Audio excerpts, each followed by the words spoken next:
And welcome back, everyone, to the This Week in Tiger Athletics podcast. As usual, we will catch up on some of the events going on in Fort Hays State Athletics. I'm Boomer Sabata, and I am joined today with the Sports Information Director, Ryan Prickett. Yeah, Boomer, how are you doing? I'm good. How are you? I'm doing very good. All right, the MIAA tournament was this weekend. How did our men's and women's basketball teams do? Well, it was an exciting weekend for both teams. We had some fun results happen down there at the MIAA tournament. Our women got all the way to the finals and were able to have the opportunity to play for the MIAA tournament title. And then our men had a very exciting win over Missouri Southern in the quarterfinals, and they were able to make the semifinals before bowing out against Washburn. But to kind of go back on that, the women's tournament, that was a big weekend for our women, and we knew that we had to go play well down there to maybe strengthen our case to get to the NCAA tournament. After we had done the show last week, like I said, we were hoping we'd be in the regional rankings, and we did. We did jump in. We got to number 9, but what that told us was, okay, that means you're not good enough quite yet. You have to be in that top 8. So we had to strengthen our case even more, and I think we just got kind of lucky with the matchups that we were able to draw there to help strengthen our regional case just that much more. Emporia State, even though I think they finished with about 18 wins or something like that this year, they had the strongest strength of schedule in the entire NCAA Division II. So that was huge, just getting to play them for a third time, because that juiced our strength of schedule that much more. And then we beat them in the quarterfinals, it was a 16-game win streak in the tournament. They had won the tournament 5 years in a row. Wow. So that shows you how much of an institution Emporia is on the women's side of things. But we were able to finally snap that run of theirs, and that was a huge win as far as the regional implications were concerned. And then we knew in the semifinals, okay, now you got Pittsburgh State. You're 1-0 against Pittsburgh State this year, and we got to try and get that game too to, because they were number 5 in the region rankings going into this last week as well. And we're like, okay, that's a chance to get another big regional win right there. And we came out of the semifinals. It was a hard-fought game. Both teams, we had a big lead going into the fourth quarter, but we kind of ran out of gas scoring the ball, and then all of a sudden Pittsburgh made a run. They weren't hitting shots very well all day long, and then all of a sudden they heated up late, but ultimately they just struggled at the free throw line all day long, and they just couldn't make key free throws down the stretch to scare us any more than what they did. So we were able to get out of that game and get to the finals against Lindenwood, but another huge win there. So, and then the finals, unfortunately for the women, I don't know if they just ran out of gas. It's a lot of games, 3 days in a row.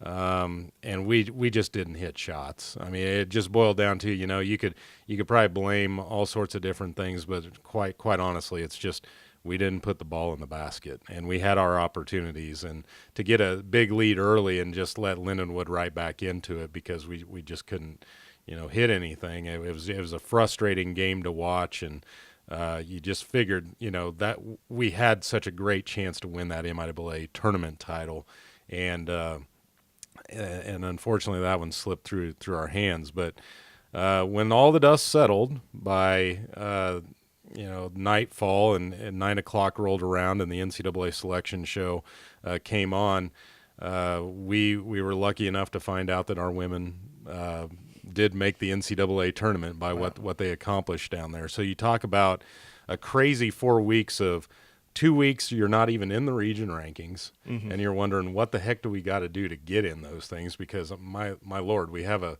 really good team, and the record, we were just all scratching our heads like, why are we not in that top 10?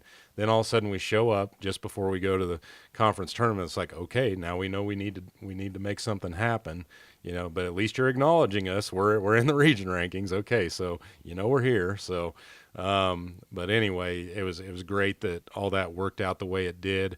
And unfortunately, with that upset of us in the finals, since Lindenwood was the 9 seed in the tournament and we were the 3, by them winning the MIAA tournament, they got an automatic bid to the regional.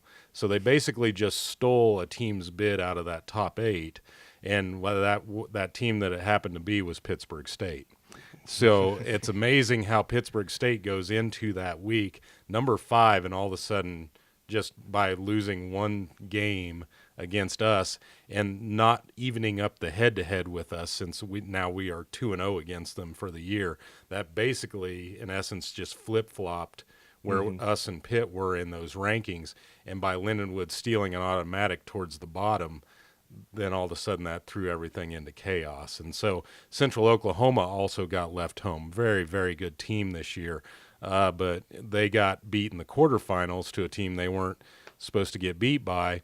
And that definitely weakened their case since they were sitting at 6, and that backed them right out of there too. So it was a crazy weekend to see how all that shook up in the region rankings. And so lo and behold, our women are in the NCAA tournament. So fantastic. Yeah, it's an awesome deal for them, and they'll be competing in that this coming weekend, and that's going to be up in Sioux Falls, South Dakota. Augustana pulled through as the number 1 at the end, even though they were kind of lurking at number 3 for a while. Number 1 and 2 didn't do much at their conference tournaments, so the committee said, well, we're going to give it to the team that battled hard at the end. And so we're going to be going up to Augustana University's campus this weekend. The schedule of games are Friday, Saturday, and then Monday is the championship. So you got your quarterfinal games on Friday, your semifinals on Saturday, and then Monday night is the championship game. So we do know our game time. We just found it out before I came over for this today. We're going to be playing at noon on Friday, and we're playing Southwestern Oklahoma State in that first round. And they were the Great American Conference regular season champions, but they got knocked out of their conference tournament in the semifinals. So it's going to be an interesting matchup there. Very run-and-gun style of team. They love to score points. They have a tremendous player that can put a lot of points on the board if she's got it going.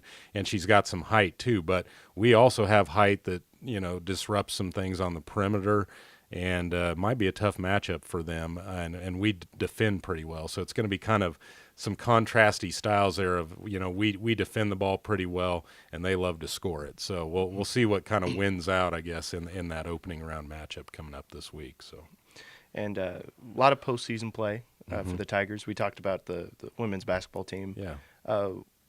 What other teams have a lot on their plate this postseason? Yeah. I mean, this is a big week as far as postseason's concerned. We've got wrestling. We got 4 guys that are going to nationals there this week, and that's going to be up in Iowa. I think Cedar Rapids is the town, but anyway, that's where they're going this week. And then also track and field will have a handful of athletes, all males, that got in. We didn't know last week's show like who all had qualified yet, but for distance events we have Brett Meyer and Dean Cronin, and then over in the pole vaulting we have Jake Morrow and Sam Dreiling. So those 4 qualified for nationals, and they're going to be competing this weekend in Pittsburgh, Kansas, at that nice indoor facility they have down there for track and field. So anyway, yeah, it's a big weekend. We got 3 different postseason type events going on this week, and spring sports are still going. We got baseball this weekend at home against Central Missouri. Softball is going to be going on the road for a couple more conference games, and then also tennis got their season cranked up this last week too. So now we got a whole handful of things going on. So the overlap season is in full swing right now, winter and spring. Yep, so definitely. That'll do it for this week's edition of the This Week in Tiger Athletics podcast. On behalf of our sports information director, Ryan Prickett, I'm Boomer Sabata saying goodbye and go Tigers.